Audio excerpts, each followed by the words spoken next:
ఒక్కటి కూడా ఇయ్యలే, ఒక్కటి కూడా. మరి అటువంటి బీజేపీకి మనం ఎందుకు ఓటేయాలి? దయచేసి ఆలోచన చేయండి. 157 మెడికల్ కాలేజీలు పెట్టిన దేశంలో మోడీ. మాకో 4 ఇయ్యవని బతిమాలినాం. ఒక్క మెడికల్ కాలేజ్ అన్న ఇచ్చిండా? మరి ఎందుకు ఓటేయాలి మనం? నేను యువకులతో దయచేసి ఒకటే మాట మాట్లాడుతా ఉన్నా. భవిష్యత్తు మీది, తెలంగాణ మీది, ఈ దేశం మీది. ఎవరు పనిచేస్తారో, ఎవరు న్యాయంగా ఉంటారో వాళ్లకు ఓటేస్తేనే మన బతుకులు బాగుపడతాయి. పని చెయ్యని వాళ్ళకేస్తే ఇబ్బంది పెడతాడు. ఇవన్నీ పోను. నరేంద్ర మోడీ ఒక మాట చెప్పిండు. ఏం మాట? కేసీఆర్ వ్యవసాయ బావుల కాడ నువ్వు తప్పకుండా మీటర్లు పెట్టాలి.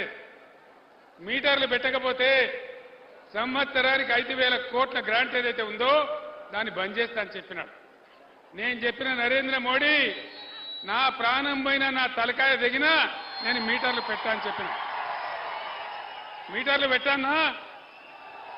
మీటర్లు పెట్టానా వద్దా అన్నా? వినబడతలేదు. మీటర్లు పెట్టానా వద్దా? మరి అలా నరేంద్ర మోడీకి ఓటేస్తే జరిగేదేంది? నరేంద్ర మోడీకి ఓటేస్తే మేం మీటర్ పెట్టు మనంగా కూడా, మీటర్ పెట్టమని చెప్పంగా కూడా రైతులు మాకే ఓట్లేసిండ్రు కాబట్టి ఖచ్చితంగా మీటర్లు పెడతా అంటారు. ఇప్పుడున్న ముఖ్యమంత్రి చోటేబాయ్, నరేంద్రబాయ్, బడేబాయ్. చోటేబాయి కోటేసినా, నరేంద్ర మోడీకి ఓటేసినా ఒకటే. ఈడ చోటేబాయి కోటేసినా పెద్దన్న పెట్టమంటాడు, పెడతా అంటాడు. బీజేపీ కోటేసినా గ్యారంటీ పెడతారు. మరి మీటర్లు పెట్టించుకోవడానికి బీజేపీ కోటేయన్నా? పెట్టుకోవన్నా మీటర్లు? దయచేసి ఆలోచన చేయాలి. 7 మండలాలు మన ఈ గుంజి ఆంధ్రప్రదేశ్కి ఇచ్చిండు నరేంద్ర మోడీ. 400 మెగావాట్ల సీలేరు పవర్ ప్లాంటు కరెంటు ఉత్పత్తి చేసే కేంద్రాన్ని మనది గుంజి ఆంధ్రాకి ఇచ్చేసిండు.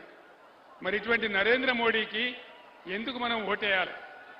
తెలంగాణ ఉద్యమం మనం చేస్తుంటే ఆంధ్ర వాళ్ళు మన నీళ్లు ఎత్తుకొని పోతా ఉంటే ఇక్కడి నుంచి కాలువ పెట్టి వాళ్ళ ఆనాడు రఘువీరారెడ్డి పాదయాత్ర చేయడానికి వస్తే ఇదే డీకేఆర్ను పోయి మంగళారతులు ఇచ్చి, అయ్యా నువ్వు మంచిగా తీసుకుపోతున్నావు, మా తెలంగాణ నీళ్లు తీసుకుపోని మంగళారతి పట్టింది.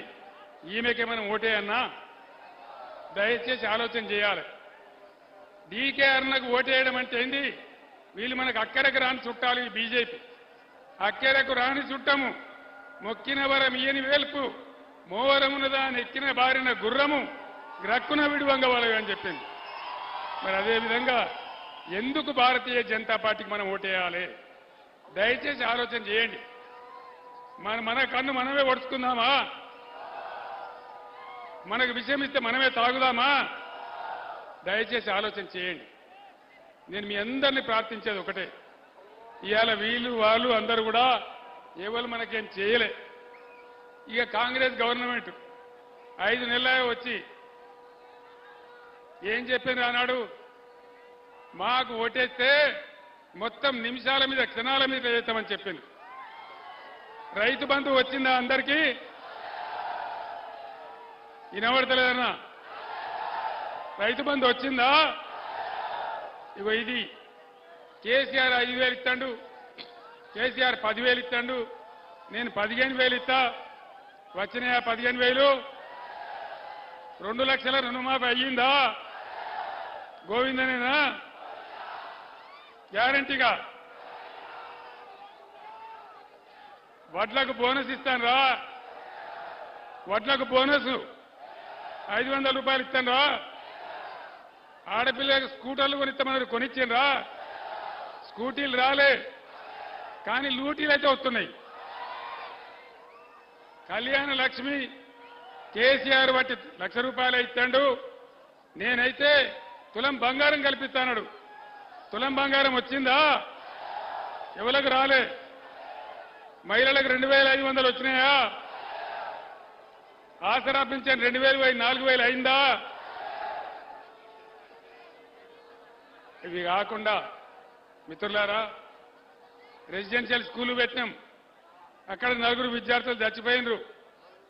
అక్కడ విషాహారం పెడతా ఉన్నారు, దాన్ని చూసే దిక్కు లేదు. విద్యార్థులకు ఫీజు రియంబర్స్మెంట్ స్కీమ్ ఇస్తలేరు. 5 నెలల నుంచి రూపాయి లేదు. ఎట్లా నడవాలా?